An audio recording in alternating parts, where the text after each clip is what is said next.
ഈ ഇന്ത്യ സഖ്യം ഒന്നിനൊന്ന് താഴേക്ക് വരുന്നതാണ് കാണുന്നത്. നമുക്കറിയാം, കുറെ നാളായിട്ട് രാഹുൽ ഗാന്ധി ബീഹാർ കേന്ദ്രീകരിച്ച് അങ്ങ് നിൽക്കുകയാണ്. അവിടെ എന്തൊക്കെയോ മറിക്കും എന്നുള്ള ധാരണയിൽ. അവിടെ സംഭവിച്ചിരിക്കുന്നത് തേജസ്വി യാദവ് തൻ്റെ വഴി നോക്കിപ്പോയി. ഒറ്റയ്ക്ക് നിന്ന് മത്സരിച്ചോളാം. 243 സീറ്റിലും ഒറ്റയ്ക്ക് നിന്ന് മത്സരിക്കും. അതോടുകൂടി ഇന്ത്യ സഖ്യം ഇല്ലാതായി എന്ന് വേണമെങ്കിൽ പറയാം. ഇതിനു മുമ്പ് പലരും പോയി. ഇനി എന്തായിരിക്കും? ബീഹാർ തെരഞ്ഞെടുപ്പ് കഴിയുന്നതോടുകൂടി കാര്യങ്ങളെല്ലാം ക്ലോസ് ആകുന്ന ലക്ഷണമാണ് ഇപ്പോൾ കണ്ടുകൊണ്ടിരിക്കുന്നത്. സർ, ഈ ബീഹാർ തെരഞ്ഞെടുപ്പ് വാസ്തവത്തിൽ കോൺഗ്രസിന്റെ ഒരു വാട്ടർലൂ ആകും എന്ന ഒരു വിലയിരുത്തലുണ്ട്. ഞാൻ അതിൻ്റെ കാര്യകാരണങ്ങൾ പറയാം. ഈ ബീഹാറിന് ശേഷം വിവിധ സംസ്ഥാനങ്ങളിൽ നിയമസഭാ തെരഞ്ഞെടുപ്പ് വരാൻ പോവുകയാണ്. ഇപ്പൊ കേരളം, തമിഴ്നാട്, ബംഗാൾ, ആസാം തുടങ്ങിയ സംസ്ഥാനങ്ങളിൽ നിയമസഭാ തെരഞ്ഞെടുപ്പ് വരികയാണ്. നമുക്കറിയാം, ആസാമില് BJP ആണ് ഇപ്പോൾ ഭരിക്കുന്നത്. മുഖ്യ പ്രതിപക്ഷം കോൺഗ്രസ് ആണ്. അവിടെ തരുൺ ഗൊഗോയ് ആണ് കോൺഗ്രസിനെ നയിക്കുന്നത്. തരുൺ ഗൊഗോയുമായി ബന്ധപ്പെട്ട ഒരുപാട് വിഷയങ്ങളുണ്ട്. അത് നമ്മുടെ നമ്മുടെ ചോദ്യവുമായി ബന്ധമില്ലാത്തതുകൊണ്ട് ഞാൻ അത് വിടുന്നു. പിന്നെ ഒന്ന് കേരളമാണ്. കേരളത്തിലും ഇപ്പൊ മുഖ്യ പ്രതിപക്ഷം കോൺഗ്രസ് ആണ്. അവർക്കൊരു പ്രതീക്ഷയുണ്ട്. ഭരണവിരുദ്ധ വികാരം ശക്തമാണ്. തമിഴ്നാട്ടിലും ബംഗാളിലും കോൺഗ്രസിന് രക്ഷയൊന്നുമില്ല. തമിഴ്നാട്ടിൽ BJP കൂടി BJPയുടെ ഘടകകക്ഷിയായിരിക്കുന്ന AIDMK ആണ് അവിടെ മുഖ്യ പ്രതിപക്ഷം. അതുപോലെ ബംഗാളിൽ BJP ആണ് മുഖ്യ പ്രതിപക്ഷം. ഈ രണ്ട് സ്ഥലത്തും കോൺഗ്രസിന് പ്രത്യേകിച്ചൊന്നും ചെയ്യാനില്ല. പക്ഷേ ആസാമിലും കേരളത്തിലും അങ്ങനെയല്ല. അപ്പോൾ ബീഹാർ നിയമസഭാ തെരഞ്ഞെടുപ്പിന്റെ ഫലം, ബീഹാറിൽ കനത്ത തിരിച്ചടി ഇന്ത്യ മുന്നണിക്ക് കിട്ടുകയാണ്, കോൺഗ്രസിന് കിട്ടുകയാണെങ്കിൽ അത് തീർച്ചയായിട്ടും ആസാമിലും കേരളത്തിലും വലിയ പ്രത്യാഘാതങ്ങൾ ഉണ്ടാക്കും എന്ന് തീർച്ചയാണ്. ഒരു പക്ഷേ നിലവിലെ ആസാമിലെയും കേരളത്തിലെയും പ്രമുഖരായ കോൺഗ്രസ് നേതാക്കൾ കോൺഗ്രസ് വിട്ടുപോകാൻ പോലും സാധ്യതയുണ്ട്. ജീവൻ മരണ പോരാട്ടത്തിലാണ്. അതൊന്നാമത്തെ കാര്യം. രണ്ടാമത്തെ വിഷയം, ഈ വോട്ടർ അധികാർ യാത്ര എന്ന് പറഞ്ഞ് രാഹുൽ ഗാന്ധി അവിടെ ഇളക്കി മറിച്ചു എന്നാണ് രാജ്യം മുഴുവനും കോൺഗ്രസ് പ്രചരിപ്പിക്കുന്ന. അങ്ങനെയാണ്. സത്യത്തിൽ ഒന്ന് ആലോചിച്ച് നോക്കിയേ സർ, അവിടെ ഈ തേജസ്വി യാദവും RJDയും ഇല്ലെങ്കിൽ കോൺഗ്രസിന് ഒരു ചെറുവിരൽ അനക്കാൻ സാധിക്കുമോ? ഒരു ഇല അനക്കാൻ സാധിക്കുമോ? എനിക്ക് തോന്നുന്നില്ല. വളരെ അപക്വമായിട്ടാണ് കോൺഗ്രസ് ഈ കാര്യം അവതരിപ്പിക്കുന്നത്. സത്യത്തിൽ അവിടെ തേജസ്വി യാദവിന്റെയും RJDയുടെയും കഠിന പ്രയത്നം കൊണ്ടാണ് ഈ യാത്ര അവിടെ പേരിനെങ്കിലും ഒരു ചലനം ഉണ്ടാക്കാൻ പറ്റിയത്. കുറെ ജനങ്ങളെ, RJDയുടെ അണികളെ അവിടെ കൂട്ടാൻ സാധിച്ചു. അതിനിപ്പോ ഈ യാത്ര, രാഹുൽ ഗാന്ധിയുടെ ഈ ആരോപണം, വോട്ട് ചോർച്ച എന്നുള്ള ആരോപണം, വോട്ടർ പട്ടികയിലെ ക്രമക്കേട് ആരോപണം, ഇതെല്ലാം എങ്ങനെ പ്രതിഫലിക്കുമെന്ന് നമുക്ക് തെരഞ്ഞെടുപ്പ് കഴിഞ്ഞാലേ പറയാൻ പറ്റുള്ളൂ. പക്ഷെ അതിന് വലിയ സാധ്യത ഞാൻ കാണുന്നില്ല. മറിച്ച് പറഞ്ഞതുപോലെ രാഹുൽ ഗാന്ധിക്ക് അവിടെ എന്തെങ്കിലും ഒരു ചലനം ഉണ്ടാക്കാൻ സാധിച്ചെങ്കിൽ അത് RJDയുടെയും അതുപോലെ തന്നെ തേജസ്വി യാദവിന്റെയും ഇടപെടൽ കൊണ്ടാണ്. അല്ല, രാഹുൽ ഗാന്ധിക്ക് ഏത് തരത്തിൽ അവിടെ ചലനം ഉണ്ടാക്കാൻ കഴിയുന്നത്? കാരണം കഴിഞ്ഞ തെരഞ്ഞെടുപ്പിൽ തന്നെ മത്സരിച്ചിട്ട് കിട്ടിയത് 74 സീറ്റിലെങ്ങാണ്ടോ മത്സരിച്ചെന്ന് തോന്നുന്നു. 70 സീറ്റുകൾ, 19 സീറ്റാണ് കിട്ടിയത്. ഇക്കുറിയും അവർ 70 സീറ്റ് ആവശ്യപ്പെടുന്നു എന്ന് മാത്രമല്ല, ചില കണ്ടീഷനുകളൊക്കെ ഉണ്ട് അതിന്. അതായത് മുഖ്യമന്ത്രി സ്ഥാനാർത്ഥിയായിട്ട് RJD തേജസ്വി യാദവിനെയാണ് ഉയർത്തി കാണിക്കുന്നത്. ഈ ഒരു യുദ്ധം ജയിക്കാൻ തീർച്ചയായിട്ടും ഒരു പടനായകൻ വേണം. പടത്തലവനില്ലാത്ത യുദ്ധം എങ്ങനെയാണ് യുദ്ധമാകുന്നത്? അപ്പോ ഇവിടെ തീർച്ചയായിട്ടും അവർ ഉയർത്തി കാണിക്കുന്നത് തേജസ്വി യാദവിനെയാണ്. അവിടെ രാഹുൽ ഗാന്ധിയുടെ ഫോട്ടോ വെച്ചാൽ വോട്ട് കിട്ടില്ല, തേജസ്വി യാദവിന്റെ ഫോട്ടോ വെച്ചാൽ വോട്ട് കിട്ടും. ഇത് RJD ശക്തമായിട്ട് ഉയർത്തി കാണിക്കുന്നു. അവർ പറയുന്നു, മുഖ്യമന്ത്രി സ്ഥാനാർത്ഥി, ഇന്ത്യ മുന്നണിയുടെ മുഖ്യമന്ത്രി സ്ഥാനാർത്ഥി തേജസ്വി യാദവ് ആണ് എന്ന്.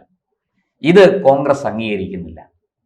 അവിടെ കോൺഗ്രസ്, അവരുടെ നേതാവ് കൃഷ്ണ അല്ലറാവു പറയുന്നത് തെരഞ്ഞെടുപ്പ് കഴിഞ്ഞിട്ട് തീരുമാനിക്കാം, MLA മാർ കൂടി ചേർന്ന് തീരുമാനിക്കും മുഖ്യമന്ത്രി ആരാകണം എന്ന്. വെച്ചാൽ മുഖ്യമന്ത്രി സ്ഥാനം ഞങ്ങൾ RJDക്ക് തരാൻ തയ്യാറല്ല, ഞങ്ങൾക്ക് മുഖ്യമന്ത്രി സ്ഥാനാർത്ഥി ഉണ്ടാവും എന്നല്ലേ അതിന്റെ അർത്ഥം? നോക്കൂ, ഈ ആർ ജെ ഡിയുടെ തണലിൽ നിൽക്കുന്ന, ആർ ജെ ഡിയുടെ തോളിൽ കയറി യാത്ര ചെയ്തുകൊണ്ടിരിക്കുന്ന കോൺഗ്രസ് ആണ് പറയുന്നത് ഞങ്ങൾക്ക് മുഖ്യമന്ത്രി സ്ഥാനം വേണം എന്ന് പറയാതെ പറയുകയാണ്. ഇത് ആർ ജെ ഡി അനുവദിക്കില്ല എന്ന് അവർ കൃത്യമായിട്ട് വ്യക്തമാക്കി കഴിഞ്ഞു. തേജസ്വി യാദവ് പറഞ്ഞത് 243 മണ്ഡലത്തിലും ഞാനാണ് മത്സരിക്കുന്നത്, എന്റെ വ്യക്തിപ്രഭാവമാണ് എന്ന് തേജസ്വി യാദവ് പറഞ്ഞു കഴിഞ്ഞു. അതിന്റെ അർത്ഥം മുഖ്യമന്ത്രി കസേര മോഹിച്ച് ഇങ്ങോട്ടേക്ക് വരണ്ട, അത് നടക്കില്ല, വേണമെങ്കിൽ ഞങ്ങൾ 243 മണ്ഡലത്തിലും ഒറ്റയ്ക്ക് മത്സരിച്ചോളാം. അപ്പൊ ആർ ജെ ഡിയുമായിട്ടുള്ള ഒരു സഖ്യം തന്നെ കോൺഗ്രസിന് ഇല്ലാതാകും. കോൺഗ്രസിന് ഇല്ലാതാകുന്ന ലക്ഷണമാണ് ഇപ്പോൾ കാണുന്നത്. അവസാനം ഗതികെട്ട് ഈ പുല്ല് തിന്നും എന്ന് പറഞ്ഞതുപോലെ ചെന്ന് അവരുടെ ഭിക്ഷയായിട്ട് കിട്ടുന്ന സീറ്റും വാങ്ങിച്ച് മത്സരിക്കാനാണ് കോൺഗ്രസിന്റെ യോഗം. മറ്റൊരു വഴിയുമില്ല. ഇനി അത് മാത്രമല്ല, ഈ കൃഷ്ണ അല്ലറാവു പറയുകയാണ് കൂടുതൽ ഘടകകക്ഷികൾ വന്നാൽ അതിന്റെ സീറ്റ് പങ്കുവയ്ക്കൽ കോൺഗ്രസിന്റെ ചുമലിൽ വെക്കരുത് എന്ന് വെച്ചാൽ ഞങ്ങൾ 70 സീറ്റിലും മത്സരിക്കും, അത് ഞങ്ങള് വിട്ടുതരത്തില്ല. 70 സീറ്റിൽ മത്സരിച്ചിട്ട് 19 ഇടത്താ ജയിച്ച.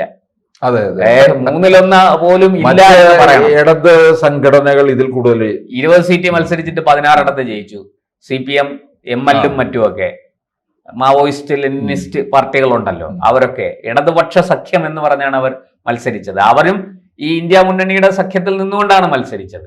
പക്ഷെ അവർ 16 സീറ്റ് ജയിച്ചു. 70 സീറ്റിൽ മത്സരിച്ച കോൺഗ്രസ് 19 സീറ്റിലേ ജയിച്ചുള്ളൂ. പലയിടത്തും ആർ ജെ ഡിയെ തോപ്പിച്ചത് അവരാണ്. ഒരുപക്ഷെ ആർ ജെ ഡിയുടെ സ്ഥാനാർത്ഥികൾ മത്സരിച്ചിരുന്നെങ്കിൽ അവർ ജയിക്കുമായിരുന്നു. ഇരിക്കട്ടെ. അപ്പൊ മൂന്നാമത് അടുത്തൊരു വാദം പറയുന്നത് കൂടുതൽ ഘടകകക്ഷികൾ വന്നാൽ അവരുടെ സീറ്റ് ആർ ജെ ഡിയുടെ സീറ്റുകളിൽ നിന്ന് കൊടുത്തോണം. അത് ഞങ്ങളെ വിളിക്കരുത്, ഞങ്ങളെ തരില്ല, ഞങ്ങളുടെ സീറ്റ് തരത്തില്ല എന്നാണ് കോൺഗ്രസ് പറയുന്നത്. 70 സീറ്റിൽ മത്സരിച്ച് 19 സീറ്റിൽ മാത്രം ജയിച്ച പാർട്ടി. ഇനി ഇതൊക്കെ പറഞ്ഞിട്ട് മുന്നോട്ട് പോവുകയാണ്. അപ്പം ഈ 144 സീറ്റിൽ മത്സരിച്ച ആർ ജെ ഡി 75 സീറ്റ് ജയിച്ചു. ഏതാണ്ട് പകുതിയോളം സീറ്റിൽ അവർ ജയിച്ചിട്ടുണ്ട്. അവര് സീറ്റ് പങ്കുവെക്കണം ആർക്ക്? പുതുതായിട്ട് വരുന്ന ഘടകകക്ഷികൾക്ക്. ഇത് ആർ ജെ ഡി അംഗീകരിക്കുമെന്ന് തോന്നുന്നുണ്ടോ? ഒരു സാധ്യതയും ഞാൻ കാണുന്നില്ല. അതുപോലെ തന്നെ ഈ പറഞ്ഞ പോലെ വോട്ടർ അധികാർ യാത്രയിൽ രാഹുൽ ഗാന്ധിയും അദ്ദേഹത്തിൻ്റെ കോൺഗ്രസ് പ്രവർത്തകരും കൂടെ കാണിച്ചു കൂട്ടിയ കുഴപ്പങ്ങൾ, നരേന്ദ്രമോദിയുടെ അമ്മയെ ചീത്ത പറയുക, അപമാനിക്കുക, ഇതൊക്കെ കോൺഗ്രസ് പ്രവർത്തകർ ചെയ്യുമ്പോൾ കയ്യും കെട്ടി ചിരിച്ചുകൊണ്ട് നിൽക്കുകയാണ് രാഹുൽ ഗാന്ധി. ഇത് ബീഹാറിൽ ഉണ്ടാക്കിയിരിക്കുന്ന ഒരു ഇമ്പാക്റ്റ് അത് വളരെ വലുതാണ്. ഈ ആർ ജെ ഡി ഇന്ത്യ സഖ്യത്തിൽ നിന്ന് വിട്ടുപോകുമ്പോൾ ഇന്ത്യ സഖ്യം തന്നെ ഇല്ലാതാകുകയല്ലേ? കാരണം ആർ ജെ ഡി ഇന്ത്യ സഖ്യത്തിൽ നിന്ന് വിട്ടുപോകില്ല, പകരം അവർ കോൺഗ്രസിനെ ഇന്ത്യ സഖ്യത്തിൽ നിന്ന് എടുത്ത് പുറത്തേക്ക്. ഇന്ത്യ സഖ്യം തകരുന്ന കാരണം തൃണമൂൽ കോൺഗ്രസ് മാറി നിൽക്കുന്നു. അരവിന്ദ് കേജ്രിവാള് വിട്ടുപോയി. അത് വിട്ടുപോയി. പിന്നെ ഈ ശരത് പവാർ നടുവൊടിഞ്ഞ് കിടക്കുകയാണ്. അതെ, അതുപോലെ തന്നെയാണ് നമ്മുടെ ഈ ഇങ്ങോട്ട് ദക്ഷിണ ഭാരതത്തിലേക്ക് വന്നാൽ സ്റ്റാലിൻ മാത്രമാണ് ഇവരെ അനുകൂലിച്ചത്. പിന്നെ നമ്മുടെ ഉള്ള CPM, CPI ഇവരൊക്കെയാണ് അങ്ങനെ അത് ഈ ഇന്ത്യ സഖ്യത്തിലെ 2 കക്ഷികൾ തമ്മിൽ ഏറ്റുമുട്ടുന്ന കാഴ്ച നമുക്ക് കേരളത്തിൽ കാണും. എത്ര വൈരുദ്ധ്യം ഇങ്ങനെ നിറഞ്ഞ ഒരു രാഷ്ട്രീയമാണ് കോൺഗ്രസ് പയറ്റുന്നതെന്ന് നോക്കണേ. ഇവർ ഒരേ സമയം കേന്ദ്രത്തിൽ BJP, അപ്പോൾ ജനങ്ങൾ ഇത് കണ്ടുകൊണ്ടിരിക്കുകയാണെന്ന്. BJP എതിർക്കാൻ വേണ്ടി മാത്രം ഇവർ ഒരു കൂട്ടുകെട്ടിൽ ഏർപ്പെടുന്നു. ഇതെന്ന് പറയുന്നത് സത്യത്തിൽ യാതൊരു തത്വദീക്ഷയും ഇല്ലാത്ത വെറും വൃത്തികെട്ട കക്ഷി രാഷ്ട്രീയമാണ് കോൺഗ്രസ് കളിക്കുന്നതെന്ന് സാമാന്യ ജ്ഞാനമുള്ള, സാമാന്യമായി രാഷ്ട്രീയം അറിയുന്നവർക്ക് മനസ്സിലാവും. അതുകൊണ്ട് തന്നെ കോൺഗ്രസിന്റെ നില മുന്നോട്ട് പോകുന്തോറും വളരെ സങ്കീർണമായി കൊണ്ടിരിക്കുന്നു. ഈ ഇന്ത്യ മുന്നണിയിൽ നിന്ന് തന്നെ ഇവരെല്ലാവരും ചേർന്ന് കോൺഗ്രസിനെ ഒഴിവാക്കും. മുമ്പ് അത്തരത്തിൽ അഭിപ്രായം വന്നതാണ്. മമതാ ബാനർജിയും ലാലു പ്രസാദ് യാദവും ഒക്കെ പറഞ്ഞതാണ് കോൺഗ്രസിനെ മാറ്റി നിർത്തണം, എന്നിട്ട് ഇന്ത്യ മുന്നണി പുനഃസംഘടിപ്പിക്കണം എന്നവർ ആവശ്യപ്പെട്ടതാണ്. അത് ഇനിയിപ്പോൾ ആ ആവശ്യത്തിന് ബീഹാർ തെരഞ്ഞെടുപ്പ് കൂടെ കഴിഞ്ഞാൽ ആ ആവശ്യത്തിന് കൂടുതൽ ശക്തി ഉണ്ടാകും. കഴിഞ്ഞ തവണ ഈ മഹാസഖ്യം 110 സീറ്റ് നേടിയപ്പോൾ 125 സീറ്റ് നേടി NDA അധികാരത്തിലെത്തി. ഇക്കുറി നമ്മൾ മനസ്സിലാക്കണം, ഓപ്പറേഷൻ സിന്ദൂർ കഴിഞ്ഞിട്ട് വരുന്ന ഒരു തെരഞ്ഞെടുപ്പാണ്. അതുകൊണ്ട് തന്നെ മൊത്തത്തിലുള്ള നരേന്ദ്രമോദിയുടെയും BJPയുടെയും ഗ്രാഫ് എവിടെ ചെന്ന് നിൽക്കുകയാണെന്ന് നമുക്ക് ഈ തെരഞ്ഞെടുപ്പ് കഴിയുമ്പോൾ മനസ്സിലാകാം. ആടപടലം ഇന്ത്യ മുന്നണി വീണാൽ അത് ഇന്ത്യൻ രാഷ്ട്രീയത്തിൽ ഒരു വഴിത്തിരിവാകും, കോൺഗ്രസിന്റെ വാട്ടർലൂ ആകും. ഇന്ത്യ മുന്നണിയിലെ മറ്റു കക്ഷികൾ ചേർന്ന് കോൺഗ്രസിനെ മുന്നണിയിൽ നിന്ന് തന്നെ ഗെറ്റ് ഔട്ട് അടിക്കും എന്നുള്ളതിലേക്കാണോ ഈ തെരഞ്ഞെടുപ്പ് ഫലം നമ്മളെ കൊണ്ട് ചെന്ന് എത്തിക്കുന്നത് എന്ന് നമുക്ക് വോട്ടെടുപ്പ് കഴിഞ്ഞ് ഫലം വന്നതിന് ശേഷം പറയാം.